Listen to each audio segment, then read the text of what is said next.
Belangrike stukkie nuus is daar op bladsy 3 oor Starlink. En vir al ons boeregemeente, hulle het nog tot Vrydag om hulle se insette te lewer. Baie belangrik asseblief boere, in daai storie verwys hulle ook die 4 landbouunies van opnames wat hulle gedoen het oukie toe, dat tot 91% van boere het nie connectiviteit. 91%? 91%.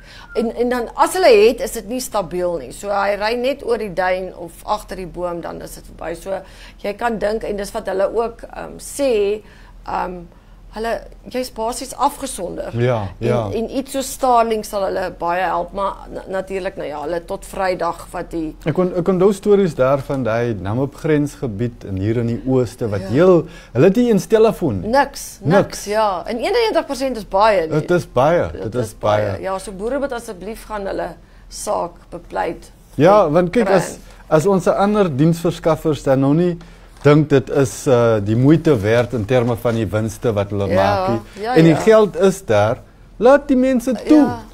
Ek voel ook so toe. As niemand anders daai, jy het mos die geleentheid gehad. So en jy nie, so gee dan nou iemand anders die kans. Ek stem saam. Hulle het nog tot Vrydag kans. Hulle het nog tot Vrydag. Ja, om daai insette in te dien.